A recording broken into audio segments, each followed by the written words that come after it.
Hello and welcome to another episode of Behind the Headset, and today we are graced with the presence of Gamertag VR. How are we doing, GT? Behind the Headset, that is a cool name. I didn't know it was called that.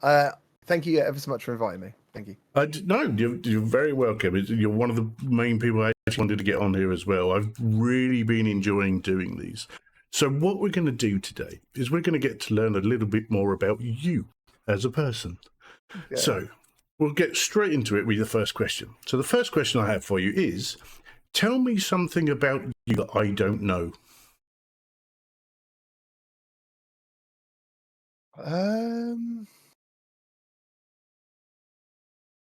Okay. I used to be a drug addict. Really? Yeah. Shit, man. I did not know that. One, brave of you to say. That's cool. That's really good. I will not pry any more into that one unless there's anything you want to say. I've come out the other side, and I've never said that to anyone, obviously, like in this sort of thing. But yeah, yeah, I was. So yeah. That's, well, incredible that you managed to get through all of that and came out the other side. And look at you now. That's the main thing, I suppose, isn't it? And where you come from. That's incredible. Thank you. Cool. When you were young, what did you want to be when you grew up?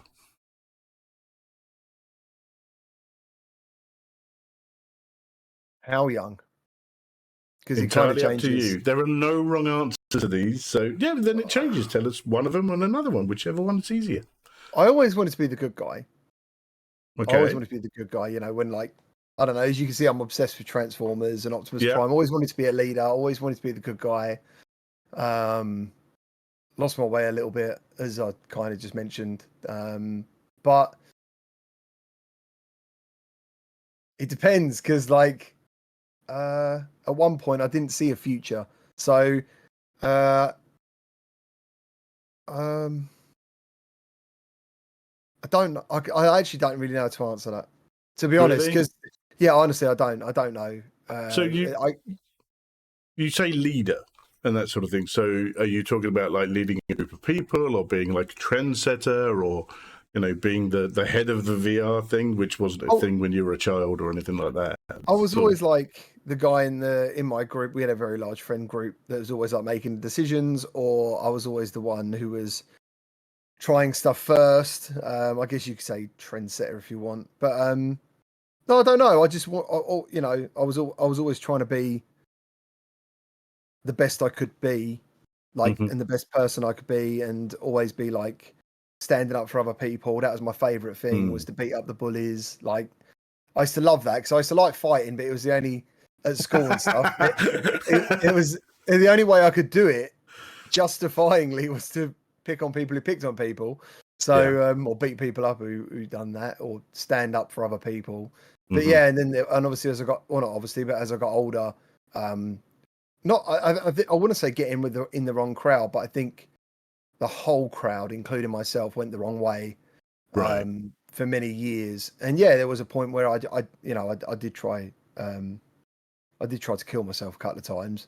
And that's what I'm saying. Like, when you say about where did I see myself, I didn't see a future for myself until I met my now wife when I was like 18. That's how long we've been together. I'm 43 now. And I had my son. And as soon as I had my son, I didn't love myself. And when I had him, loving him made me basically become the best I can be. Like, I worked really hard thinking, through him, I've learned to love myself basically, and do things for myself as much as him. So, it's been a roller coaster. Yeah, I can completely agree with you. It's like when I remember when my son was born, and your entire worldview just changes. And it's absolutely. kind of like, that's now the most important thing in the world, isn't it? Sort of thing. And I need to do what I can to make sure that's okay. I get that. It's a weird feeling when they grow up, because like you can almost feel a little bit lost after that. You've got a purpose for, like, I don't know. I'm still there. Like, my daughter's like 16 and stuff, but I do know in the next 4 or 5 years that they become less dependent and stuff. But it was amazing. But now, as I said, like, I'm trying to do things for myself and for us still in general, So yeah. But I'd say my he's 25 now. So Yeah. he's all grown up and moved out and doing his own thing. I don't see him as much as I'd like to, but I also understand he's got his own life and that sort of thing. And I look back at to when I was his age, and it was, I didn't spend as much time with my parents then, but then you hit kind of like your 30s and you kind of go back to try and spend more time with them and that sort of thing. I found it's great. So fingers crossed in 5 years I'll get to see my son a bit more. It'd be lovely. What is your most treasured memory from your childhood? My nan. Mm-hmm. Yeah, just her as a person. What was it about your nan that was so great? She was the only she didn't see me doing any wrong. Oh God, Buck, this is huge. Like basically, when I was little, there was a car accident when I don't know how old I was. I was maybe a year, maybe less. And in that car accident, I was very lucky. I got thrown under a car seat, but my granddad died. My mum got crushed. Like her hip got smashed up. So my mum was in hospital for a very long time. So I ended up living with my nan and granddad. Right. And yeah, so the relationship between me and my mum has never, I don't know why, it's never quite been as strong as I thought it would be. But yeah, my nan and granddad were everything. And I think that was also made even stronger because my parents, with their bad marriage, always offloaded me to my grandparents. So every weekend, every holiday, all my memories are basically with them. You know, all the great things that kids experience. Yeah, I had with her. So yeah, but unfortunately, she died when I was 15. And I do, yeah, and so that is, yeah, that's the one. Yeah. That's really sweet. That's lovely. I mean, the one thing in life that you don't get to choose is who your family is, and the fact that you have someone like that within the family that you had is wonderful. That's really. I feel bad about this because in a way, like I want to ask you the same questions. Like, do you answer these questions? No. Okay. But I am considering a final episode where someone asked me the questions.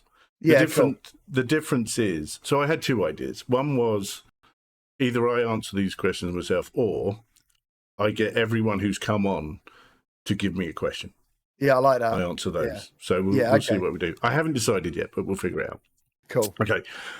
You're now going to host a dinner party, and you can invite any three people you want to this dinner party. They can be living, they can be dead, they can be real, they can be fictional.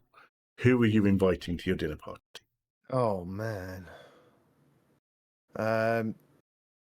Just because I want to see him again, my nan and granddad.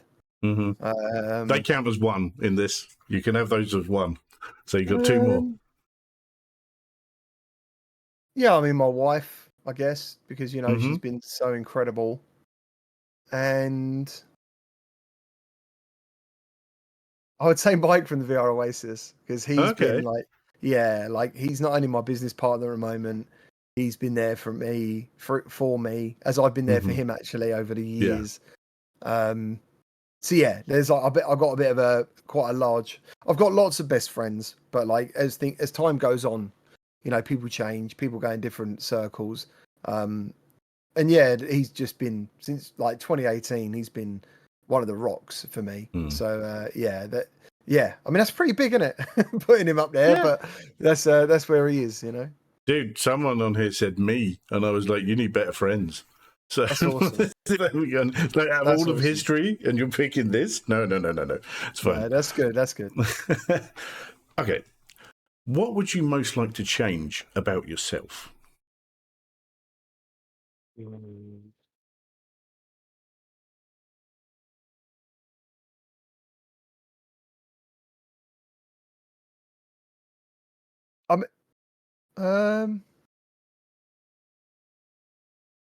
I don't really. I don't mean this. This sounds terrible. I've been because of the bad stuff that happened to me, and there's stuff I still haven't actually. Even with what I just told you, there's more stuff. But like I've literally been rebuilding myself for a long time.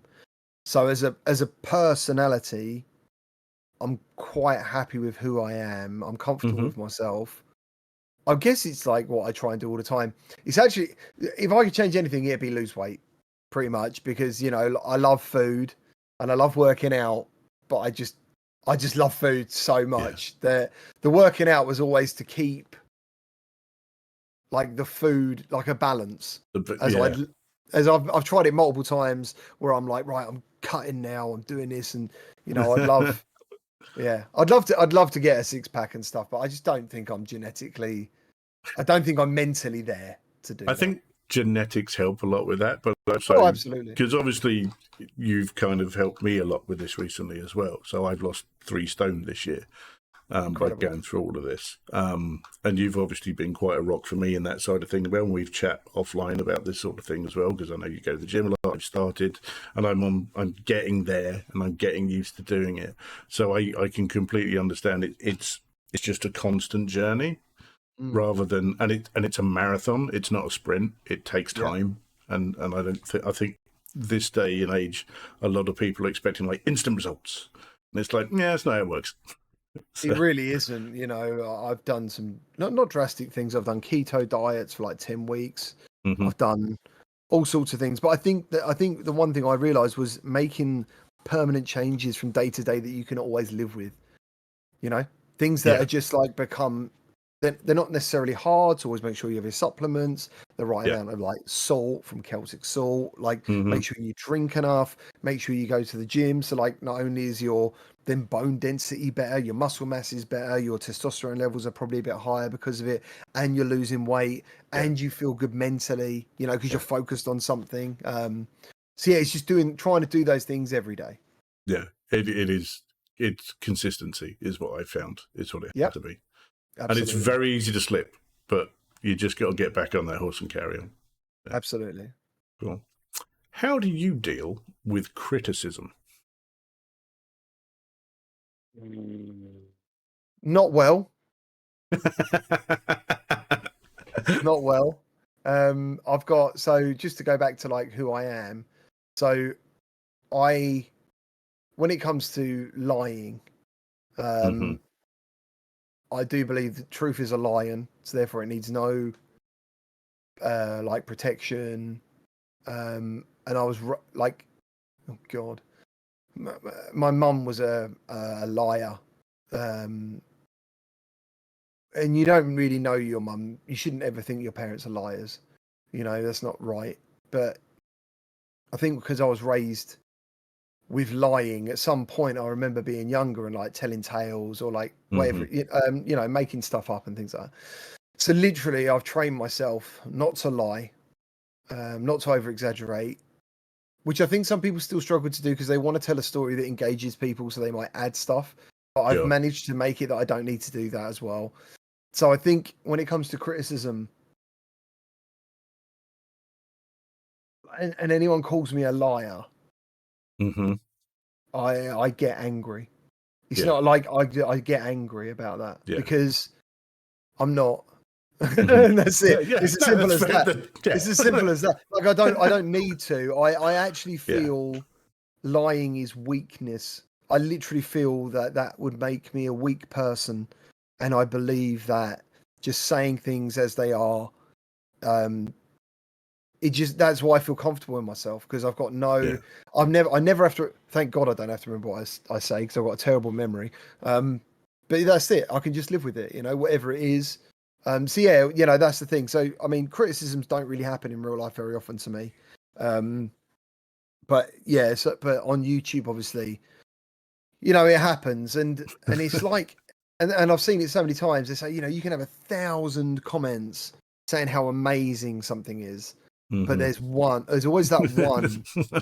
It just sticks, mate. You know, and you know, and even after like this many years, I mean, I'm definitely better with it now. Like, to be fair, the YouTube people who critiqued me in a positive way have changed my videos, but there's also a balance of where I want to be happy. Like I want to do certain things, but I also want to make my viewers happy.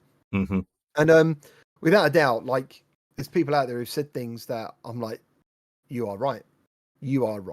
Like, and you know, I've taken it on board and tried to make that recipe of, you know, I'm not saying we're there yet, but YouTube seems to be doing good, you know.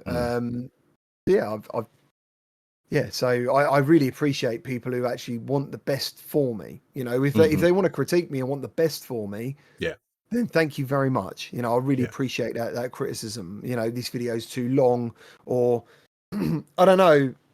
I don't know how else to put it. You No. know, but That's I cool. appreciate positive criticism, constructive Yeah. criticism. I was going to say the constructive criticism is good, and I've always been like, don't come to me with problems, come with solutions. So it's like, this is shit, but we could do this instead, and that sort of thing, and that sort of way. And it's how you put it across a lot of the time as well, I think.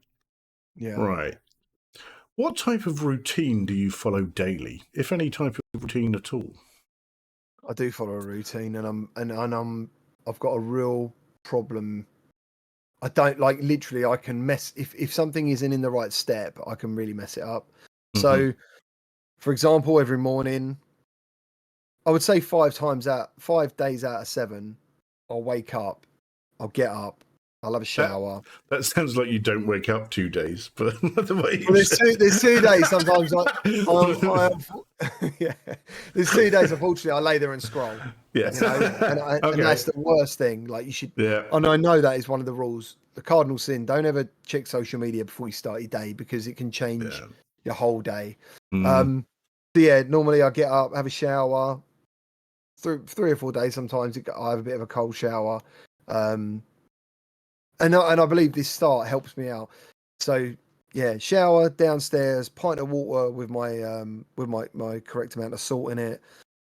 Get my coffee ready. Have my protein shake with my creatine. Then I have my omega 3, 6, and 9. Then I have my supplement tablet. Then I do a 5K walk with my dog. And then I come back and I haven't got any meetings. Then I go to the gym. Then I do like 100 calorie uphill walk. And then I do some sort of muscle group. And then I come home and then I can start work. That's kind of what I have to do every day.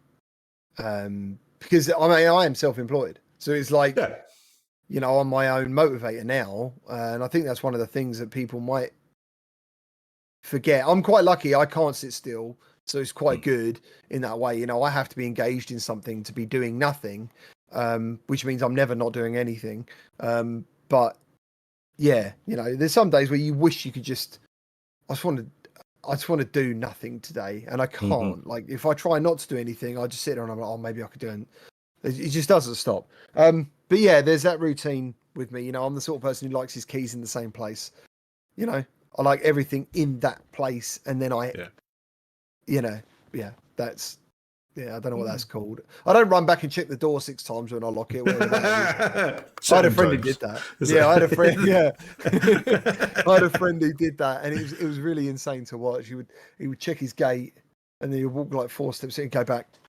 And he did it, and I remember I was in that car, I was like, "Dude, what are you doing?" And he was like, "Oh, I'll be there in a minute," And I can't remember what it's called. Is it compulsive disorder or something? It's obsessive compulsive disorder, and that sort of thing. That must be horrible to live with.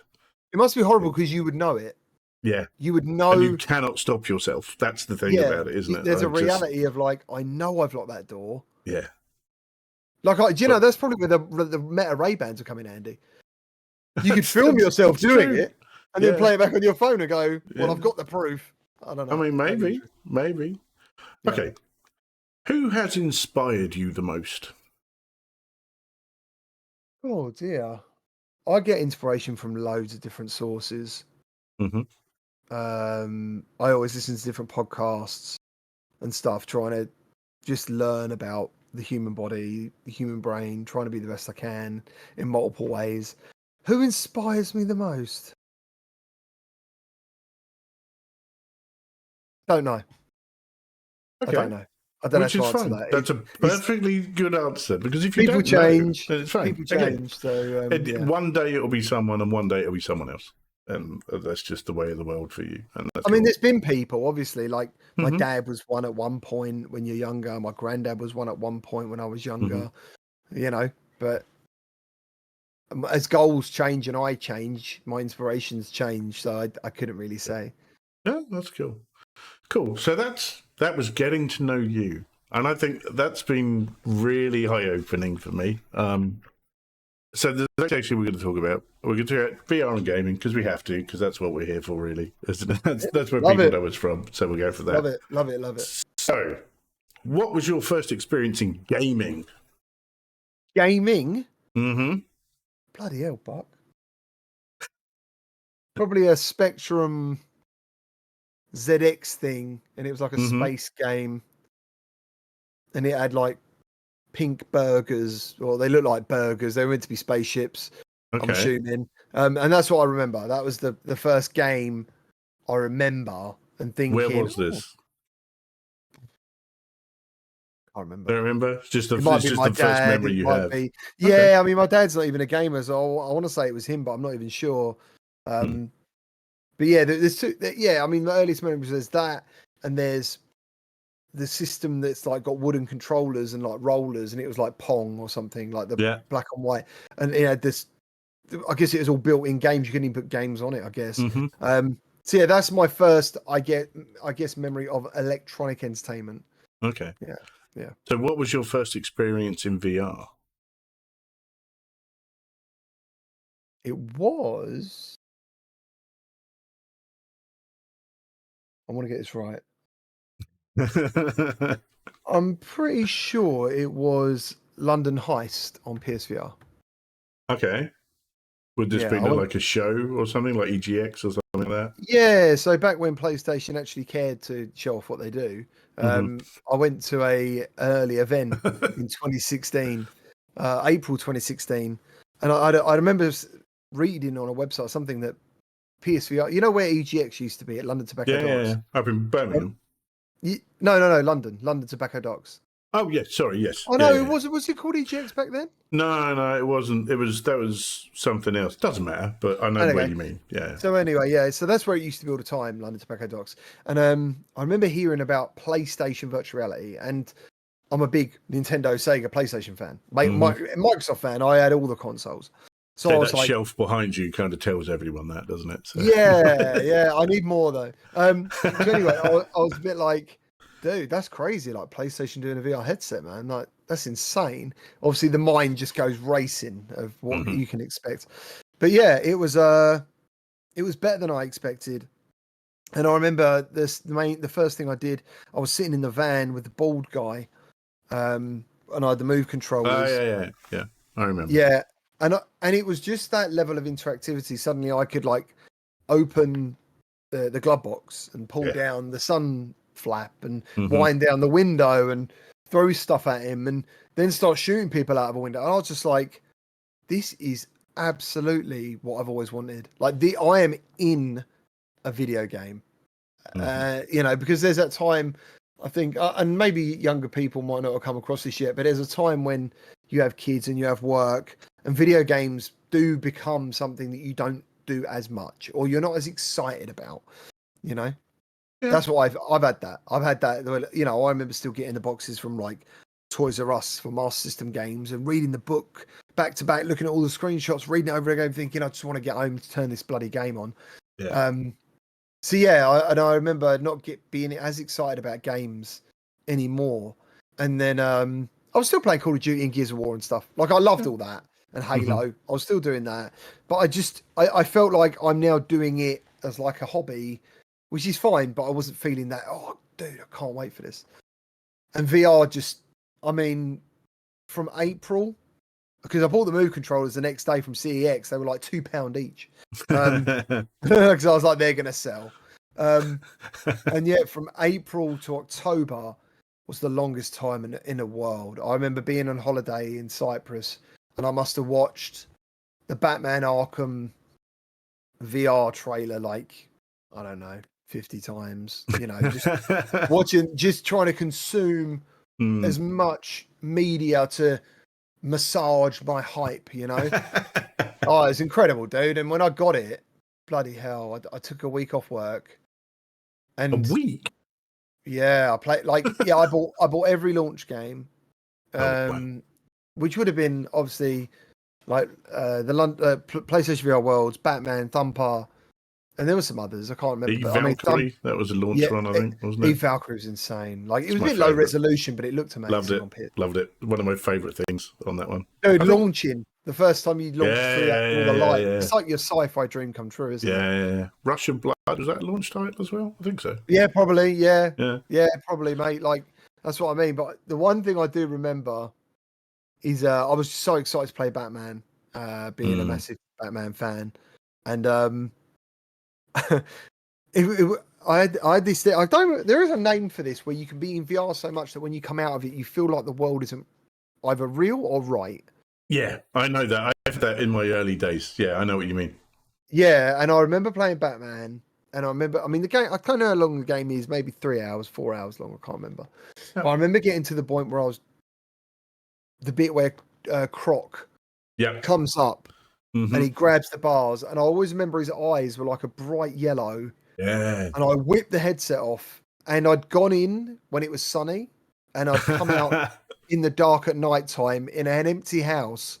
And I remember thinking, this is a weird feeling, dude. Like I literally felt like I was somewhere else, you know. I was complete, and it was scary to be somewhere else, obviously, with that happening. But I'll never forget that feeling. That complete immersion, that escapism is just insane.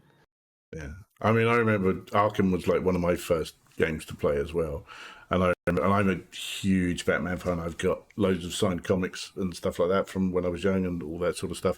And I remember when you start and you get in the lift and it takes you down into the Batcave. And I just started giggling like a schoolgirl because I was like, haha. In fact, I think I streamed it directly from the PlayStation. Wow. That's how far back that was because I didn't even have a PC to do that at the time. Yeah, it was nuts. That's how I got started. But yeah, that bit you're on about, because you obviously I think the waterfall and and the music just comes in and you're like, oh my god, and you think, why is there a Tyrannosaurus Rex? Do you remember that? I knew that because I'd read all these things, so I understood why these things were there. Yeah. It's a giant Tyrannosaurus Rex, and he also has a giant penny as well. There's things we will talk about that another time. So, what has been your favourite experience in being? Oh God, I've had so many good ones. I mean, recently I could just say Batman Arkham Shadow. Like that for me has been incredible. I've absolutely loved it personally. And I kind of got those old school, because I think like most things, the immersion or especially when you do it kind of for a job now, which I do, because I do play testing and mock reviews as well. Like going in the headset sometimes isn't as exciting and engaging as it always is. But yeah, I got access to Batman, I think on Thursday last week. Got in there Friday, and as soon as I wasn't playing it, because it was buggy, which weighed on me because obviously I'm doing a review, and I'm like, oh man, I wish it wasn't like this in some ways. Some of them were hard bugs to get around, to get the video done, But when I was reporting stuff, the developers were like, "Yeah, we know about this one. It's in a patch. We know about that one." So we had like a reporting channel as well. Yeah, it was good. Yeah, they were working on it at the same time, which I was really pleased about, because if they hadn't been doing that, it would have been a very different review. But I still told everyone what happened anyway. But yeah, it was one of those things where getting out of that headset, I was always looking forward to getting back in the headset to continue the story. Yeah, I've done 2 hours of it so far, and I'm like, yeah, I'm sold. It feels to me, the most thing I can liken it to is Until You Fall with a story. I think that's kind of what I'm feeling with it. Are you doing the collectibles as you go, as best you can? Yeah, cool. Yeah, I'm trying. Yeah, I'm doing it. And I'll probably go back and do it again and that sort of thing. But I want to get through the main thing and then the story, dude. There is a bit in the story. I don't need to know yet. No, it's fine. I even thought about it today. Just driving back from the gym, I just thought about that part in the story, and I was like, "That's crazy." Yeah, so, yeah. I can't wait. Good story always hooks me, and this one seems to have got its claws in as well. Yeah. So on the flip side of that question, what has been your worst experience in VR? I mean, I'm just going to go recent. It'd be Hitman. Hitman 3 Reloaded. It was terrible. You know, that was it was abysmal. And you know, I think people deserve to win after all the other Hitmans. That, you know, at least they look good. but they played bad. But yeah, that Hitman was just, yeah, it's terrible. Yeah, incredibly disappointing from what I hear. I've not tried it because I've heard everyone else. You So I was like, you should, nah. you should, just to see, ask for a code and just have a go. Because like, it's weird because Grid Legends, and I know, and I do, I'll never forget this. How the first time I saw Grid Legends in the headset, I was like, "Fuck, this is ugly." Like, wow, this is ugly. And it didn't help the opening sequence where you're in a car and the cockpit was kind of like more black than anything. The car in front of you was just white, green, bright pink, and blocky. And I was like, what the fuck is this? Like, what is this? But the more you played the game, the more you realize actually underneath those graphics was a very fast and a really good game with the right same physics, the same race mechanics. Like, it was a good game to race with. It's a very good game, actually. But goddamn, it was ugly. Yeah. Okay. So when you're trying a new game, whether it be VR or a flat game, what instantly turns you on or off?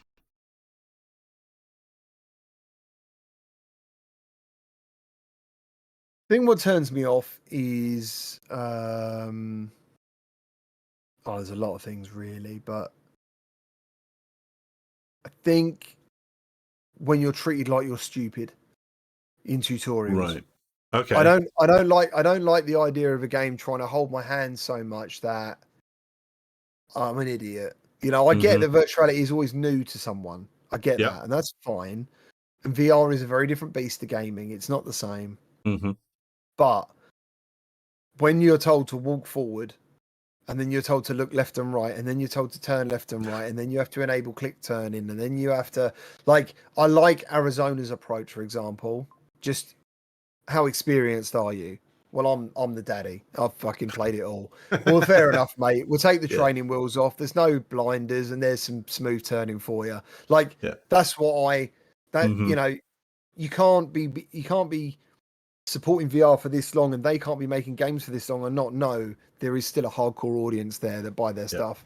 And I really think Vertigo did a good job. I think Batman also did a good job as well, thinking about it. That had a nice I have one caveat with Batman. Not speed I'm lines. left-handed. I can't swap the analog sticks. Oh, and it even asks you if you're the right-handed. And I was like, then why aren't you swapping the sticks over? But again, that's me. I'm very much, I want those the other way round. Well, you want to walk forward on your right hand. So if you think about it, right, if I'm aiming a weapon or something with my left hand and I want to move while I'm doing it, I don't want to move my thumb while I'm doing it because my aim will go off. Because as you move your thumb, you'll just slightly move your hand.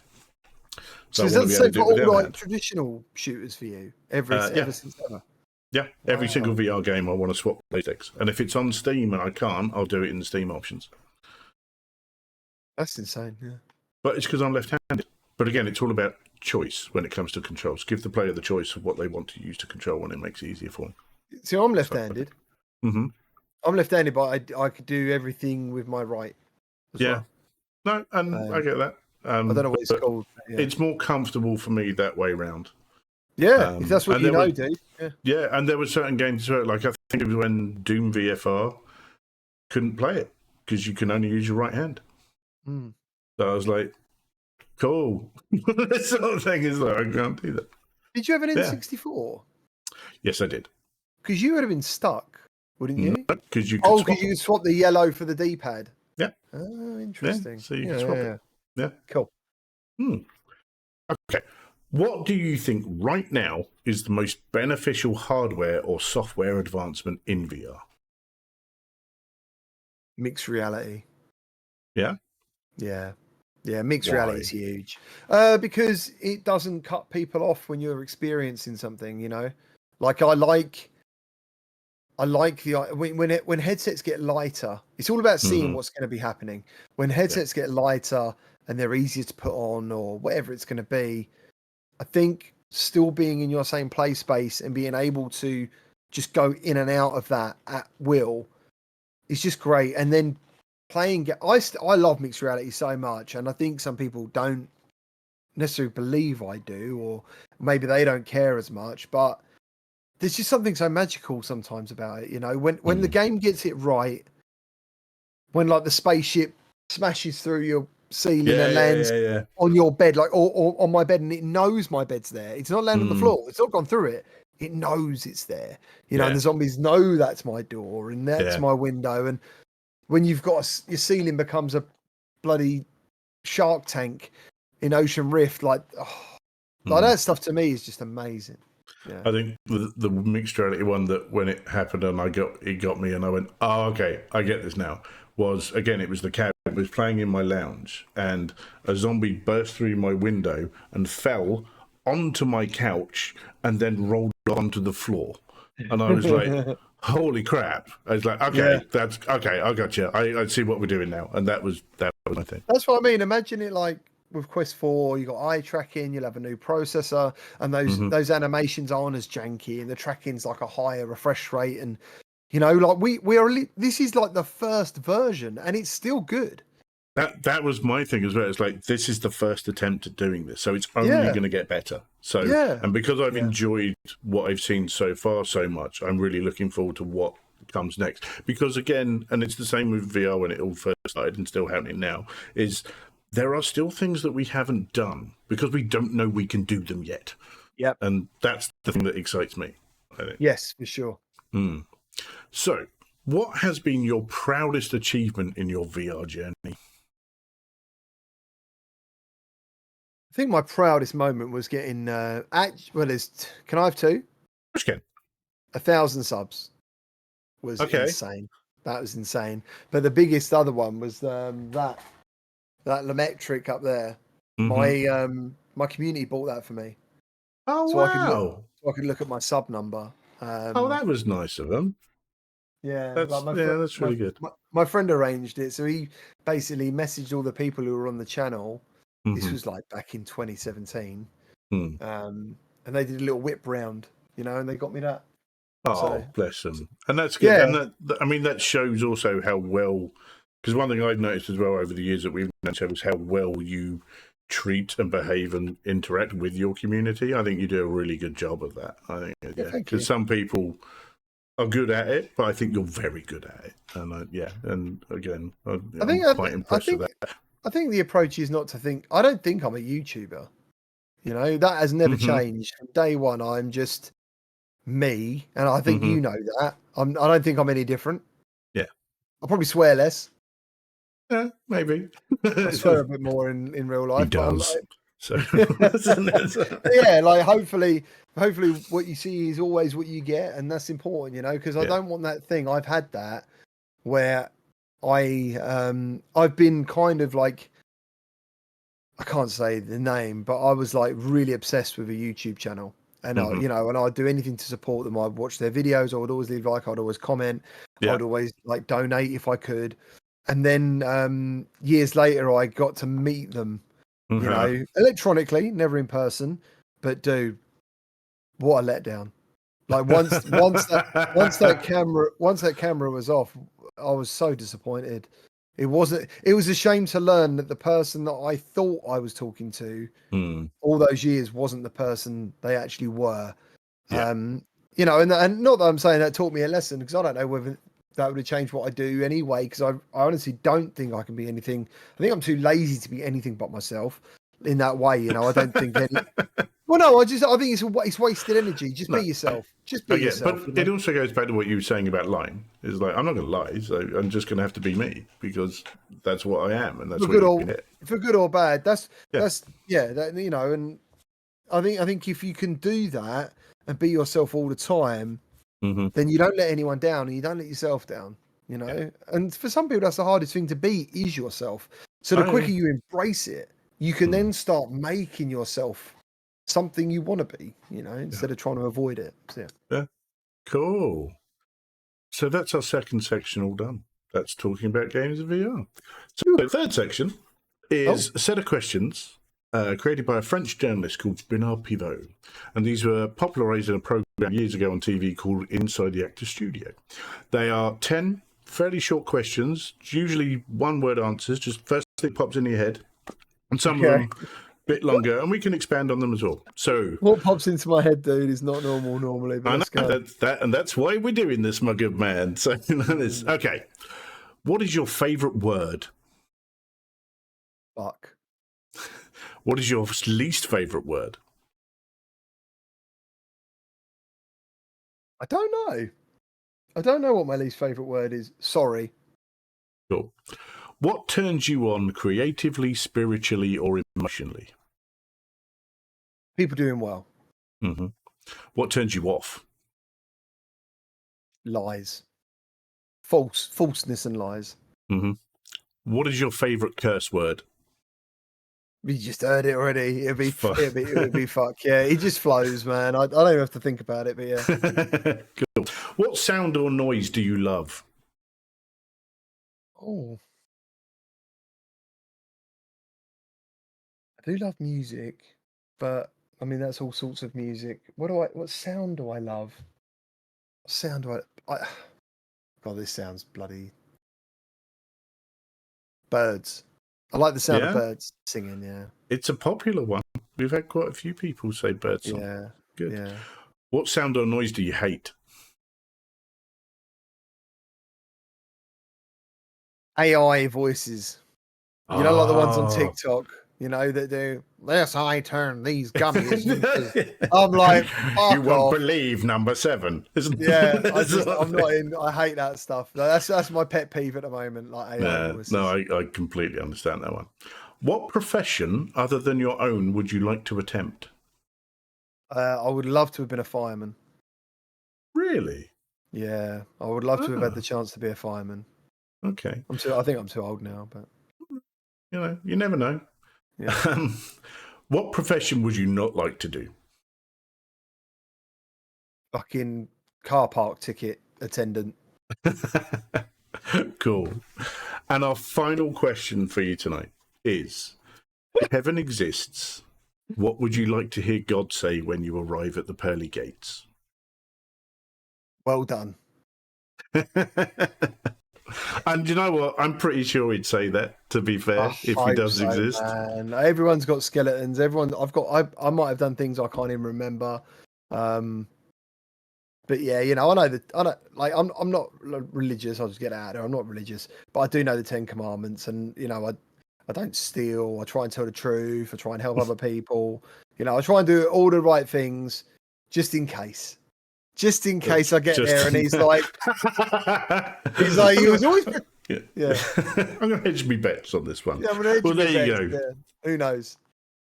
GT, that has been you behind the headset. Thank you ever so much for coming. I really, really appreciate it. Why don't you tell everyone where they can find you online? You can't find me online because I don't like notifications. You can't find me. No, Gamertag VR. Just Gamertag VR everywhere. GT. Cool. I will put links in the description of this thing. Seriously, man, thank you ever much for coming. I hope you enjoy yourself. Really appreciate it. And we'll say goodbye. So thanks for watching, everyone. Bye. Bye-bye. Thank you.